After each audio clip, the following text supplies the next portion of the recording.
Assalamualaikum warahmatullahi wabarakatuh. Pemirsa, kembali dengan saya Bila Hajar Fatimah di Breaking News Bamuswari. Dan rem atas situasi kemarin yang sudah tersebar saya kira di media tentang kontak tembak antara prajurit 36 prajurit kita dengan KST di daerah Mugi Komplek. Ya. Saya melihat ke sana secara langsung sehingga tahu situasi dan juga kondisi yang ada saat ini, ya, supaya tidak timbul berbagai macam berita yang simpang siur, ya, sehingga harus saya nyatakan bagaimana kondisi sebenarnya, sehingga saya harus hadir bersama Bapak Kasat, Pak Pangkoster dan juga Danjen Kopassus. Jadi ceritanya bahwa kejadian tersebut berawal dari pasukan kita 36 yang sedang beroperasi mencari, ya, operasi pencarian terhadap informasi adanya lokasinya pilot yang selama ini saya sampaikan bahwa saya akan melaksanakan pencarian walaupun situasi secara kondusif, ya, namun di dalam perjalanannya ya dihadang dan di kontak tembak dengan KST yang dalam kontak tembak tersebut mereka memanfaatkan masyarakat dan juga anak-anak untuk menyerbu mereka dari tembakan kemudian dari masyarakat khususnya ibu-ibu dan juga anak-anak untuk menyerbu dengan pasukan kita, sehingga pasukan kita dengan kondisi seperti itu ya ada salah satu yang jatuh korban atas nama Pratu Miftahul Arifin, jatuh ke jurang 15 meter kemudian ditolong. Nah, saat pertolongan tersebut ya, dilaksanakan penembakan oleh KST, ya, sehingga posisi kita bertahan, namun karena dari segala sisi mereka bersama masyarakat tadi, apa istilahnya kalau orang Jawa itu ngeroyok rame-rame gitu, ya, sehingga pasukan kita ya mungkin panik, ya, sehingga terjadi seperti itu. Dan sampai saat ini sudah 5 personil yang kena luka tembak tadi sudah dievakuasi ke Timika. Dan tadi saya sudah melihat sendiri mereka dievakuasi dan kondisinya semuanya sehat. Ya, dari 5 tersebut alhamdulillah semua sehat karena dari heli tadi bisa jalan menuju ke ambulan untuk dilaksanakan perawatan di rumah sakit di Timika. Kemudian yang saat ini belum terkonfirmasi ada 4 orang. Ya, ada 4 orang yang belum terkonfirmasi. Ya, mungkin dalam situasi seperti itu mereka bersembunyi dan sebagainya, saya nggak tahu, tapi akan kita laksanakan pencarian. Dan lainnya alhamdulillah selamat. Lainnya alhamdulillah selamat. Ya, ada yang sudah kembali ke Mugi dan juga ada dalam standby untuk mengambil salah satu jenazah, ya, yang dari Pratu Miftahul Arifin tadi. Karena posisinya 15 meter di jurang sehingga kita usahakan besok pagi mudah-mudahan sudah bisa terangkat. Ya, ini kita hari ini tadi saya fokuskan untuk evakuasi 5 orang yang kena tembak tersebut dan alhamdulillah sudah selesai semua. Nah, besok pagi kita fokuskan untuk itu. Dan juga kita jaga supaya tempat yang akan evakuasi ini aman dari serangan KST, karena di situ masih memang tempatnya atau tempat lokasinya mereka bertahan di situ. Ya, mudah-mudahan ini bisa kita laksanakan bersama untuk pengamanan sehingga mereka bisa evakuasi. Jadi ke depan dengan adanya kontak tembak seperti ini, daerah-daerah yang kerawatannya tinggi seperti ini, nanti akan saya tingkatkan dari operasi yang biasanya PAM Rahwan, karena PAM Rahwan ini kalau ada penduduknya, kalau nggak ada penduduknya seperti ini dan tempatnya sudah diketahui bahwa itu adalah markasnya KST, ya kita laksanakan ya, operasi siaga tempur. Ya, kita tingkatkan siaga tempur sama seperti operasi di Natuna untuk Angkatan Laut, yang operasi di Natuna itu namanya siaga tempur laut. Nah, ini juga kita samakan siaga tempur darat kalau perlu namanya, biar mereka para prajurit yang menuju ke situ, ke tempat-tempat yang sudah dinyatakan rawan atau kerawanan yang tinggi, mereka betul-betul siaga tempur. Ya, walaupun sebenarnya di dalam diri prajurit ini sudah terpatri naluri tempur, tapi kalau masuk daerah kita nyatakan juga itu adalah siaga tempur ya, mereka lebih waspada tentunya dengan kondisi-kondisi seperti ini. Ya, saya kira demikian para media, supaya ini informasi tidak simpang siur ya dari kemarin saya lihat.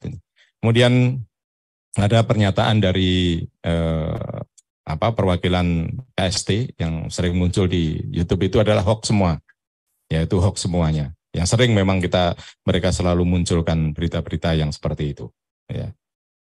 Ya, ini mudah-mudahan dengan apa yang saya sampaikan ini sehingga jelas semuanya, sehingga tidak menjadi berita yang simpang siur. Sengaja saya kemarin tidak muncul, ya kami semua tidak muncul karena memang saya ingin tahu situasi sebenarnya supaya tidak nanti menjadi berita yang lebih simpang siur lagi. Ya, saya kira demikian. Ya. KST mengklaim ada 13 TNI yang mereka senjata sejak awal pembebasan pilot. Nah, kalau versi TNI sendiri sejauh ini ada berapa? Kalau yang kita versi sejak pilot itu ada 3. Ya, ada 3 yang kemarin sudah kita sudah kita kembalikan ke saudaranya. 13 itu hoaxnya aja. Ya nggak tahu itu dari mana infonya. Siapa yang dibunuh juga nggak tahu, jangan-jangan masyarakat. Ya, yang TNI 3, yang sekarang ini 1, kemudian yang lalu itu yang ada keserempet, kemudian 1 yang kontak pertama itu di daerah yang berbeda-beda. Ya, ada 3.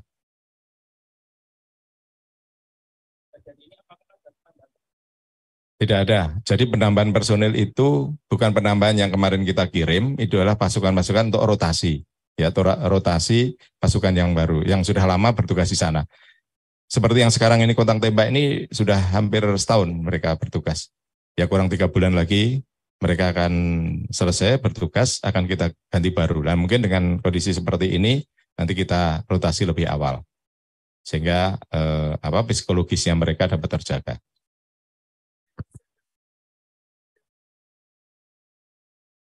Enggak, jadi ini untuk memberikan penanda kepada prajurit semuanya bahwa operasi apabila di daerah situ, ini tidak semuanya ya, tidak semua di Papua operasi siaga tempur. Khususnya di daerah-daerah yang rawan seperti ini. Yang ini menjadi dengan adanya seperti ini kan daerah itu langsung kita lokalisir bahwa lokasi tersebut harus kita laksanakan operasi siaga tempur. Sehingga prajurit yang di situ, dan di situ tidak ada penduduknya, ya penduduk yang istilahnya penduduk yang seperti ada perangkat desa dan sebagainya itu. Nah, penduduk di situ adalah penduduk binaan yang digunakan untuk menyerang kita tadi. Ya, ada tadi yang saya sampaikan, ada masyarakat, kemudian anak-anak yang dengan teriak-teriak, kemudian ada peluit dan sebagainya, di seolah-olah seperti ini, seperti memberikan menakutkan lah, ya, menakut-nakuti dengan masyarakat tadi, sehingga kita kan juga begitu melihat tembakan, kemudian melihat masyarakat seperti itu, akhirnya kan terbawa, akhirnya kan tidak mau nembak, mungkin mereka mau ditembak ternyata masyarakat atau anak-anak, nah, tapi mereka ternyata kenyataannya menggunakan teori seperti itu.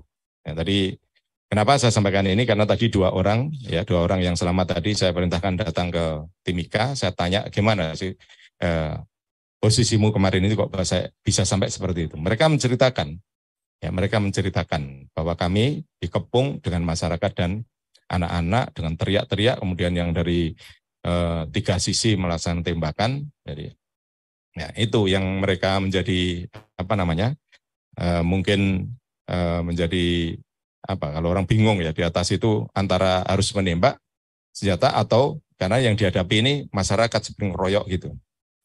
Ya, mereka tidak pernah menghadapi hal seperti itu sampai melibatkan anak-anak. Nah, kita selalu menghindari ya, sebenarnya jangan sampai ada korban. Saya selalu sampaikan kan, saya tidak mau represif yang mengakibatkan korban masyarakat ataupun anak-anak. Nah, tapi ternyata mereka menggunakan itu. Mungkin yang saya sampaikan ini malah digunakan dia untuk itu. Gitu. Nah, ini yang sangat saya sayangkan, ya, sehingga prajurit kita jadi seperti itu. Yang bilang itu apakah TNI kehilangan kontak gitu? Ya tadi, lost kontak lah istilahnya, kita belum ada kontak. Mereka kan dibekali setiap tim ada komunikasinya. Namun ini masih belum terkonfirmasi dia di mana. Makanya kemarin kita datangkan tim baru ke sana untuk mencari sekaligus yang tadi untuk evakuasi jenazah tadi. Kita tetap mencari mereka tadi, ya, atau mungkin mereka saat menyelamatkan diri tadi, ya mungkin masih takut bahwa di situ mungkin masih ada KST yang mungkin masih operasi di situ. Iya, kemungkinan masih di situ. Ini kan daerahnya kan lereng, bukit, lereng, kemudian bawahnya ada sungai, ya masih mungkin masih di sekitar situ. Ya mudah-mudahan tidak lama lagi bisa ketemu.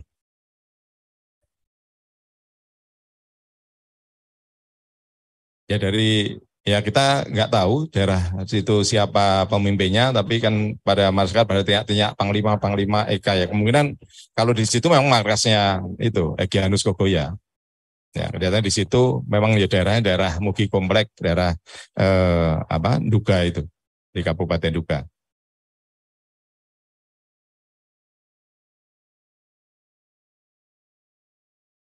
Nah, sementara ini daerah yang seperti itu yang tentunya yang kemarin terjadi kontak tembak.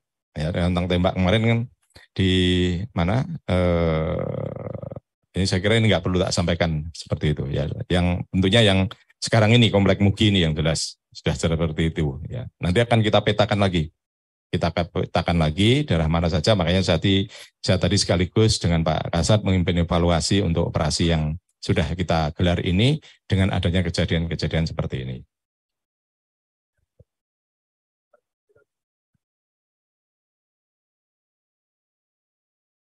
Ya, jadi ini yang kita ada operasi yang tergelar baik di Papua maupun Papua Barat Daya. Ini sebenarnya sudah meneruskan dari operasi PAM Rahwan, PAM Perbatasan. Nah, ini semuanya 11.400. Seluruh pasukan kita yang tergelar di sana, di seluruh ini, bukan hanya di pegunungan saja. Jadi di Papua Barat Daya, Papua Barat sampai di Papua. Ini ada PAM Perbatasan RI PNJ, ada PAM Rahrawan, kemudian ada PAM Objek Vital, kemudian ada operasi persiapan untuk Kodam, kemudian Kodim, Koramil, ini juga ada operasi untuk persiapan, daerah persiapan pendirian dengan adanya daerah otonomi baru, ya juga kita siapkan untuk nanti pendirian Kodam, Kodim maupun Koramil. Ini juga kita siapkan pasukannya untuk sampai sekarang ini mengawali awal untuk Kodam, Kodim, dan Koramil persiapan. Ada lagi?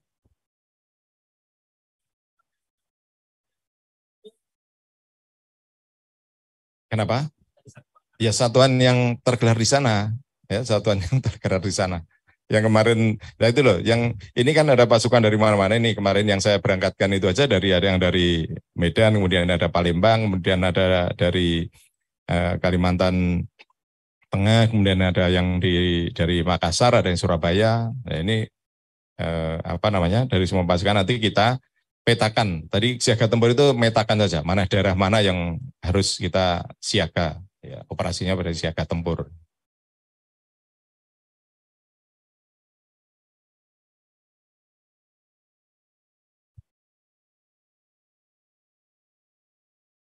Membicarakan apa? Saya kira nggak perlu dibicarakan, Komnas HAM saya kira sudah monitor lah dengan ini beritanya kan sudah menyebar di mana-mana. Ya silahkan diaksi bagaimana mereka menilai ya tentang pelanggaran HAM atau tidak, ya silahkan saja. Nah, jadi itu bukan ranah saya untuk membicarakan itu. Nanti kalau dikit-dikit seperti itu, gerak kita terbatas nanti. Anak buah kasihan dikit-dikit ditakut-takuti terus dengan itu. Ya itu bukan ranah saya, ya silahkan saja nanti yang siapa yang melaksanakan memiliki kewenangan untuk itu, ya silahkan. Yang jelas para prajurit kita saat berangkat sudah kita bekali untuk ilmu itu. Tapi bukan berarti setiap saat kita selalu diberikan ataupun sampai ditakut-takuti seperti nggak berangkat nanti dikit-dikit itu begitu ketemu anak-anak tuh masyarakat ham balik lagi mundur, lihat lagi ham mundur lagi, nggak maju-maju nanti. Padahal masyarakat di sana sangat membutuhkan ya khususnya kehadiran TNI karena ada memang wilayah-wilayah yang kerawanan tinggi yang mengganggu masyarakat ya. Kemarin yang rumahnya guru nggak ada apa-apa juga dibakar, nah, seperti itu. Kemudian pasar nggak ada apa-apa dibakar. Dan ini ada daerah-daerah yang seperti itu yang harus kita jaga kerawanannya. Ini artinya pamrah rawan tadi. Ada lagi? Ya, saya kira demikian ya para media sekalian. Biar ini untuk supaya semuanya jelas, saya tidak terjadi dari berita-berita yang hoax. Berarti ada lagi berita-berita yang seperti kemarin yang nggak karu-karuan itu ya berarti hoax. Karena saya saya sudah melihat sendiri dan sudah langsung bertatap muka dengan para pengendali pasukan yang ada di Papua. Ya, saya kira demikian. Terima kasih rekan-rekan media. Selamat sore. Demikian breaking news Bambu Sore kali ini. Kita akan kembali di kabar Bambu Sore berikutnya. Saya Mila Hajarotima beserta seluruh kru kerabat yang bertugas undur pamit. Bila taufik wal hidayah. Wassalamualaikum warahmatullahi wabarakatuh.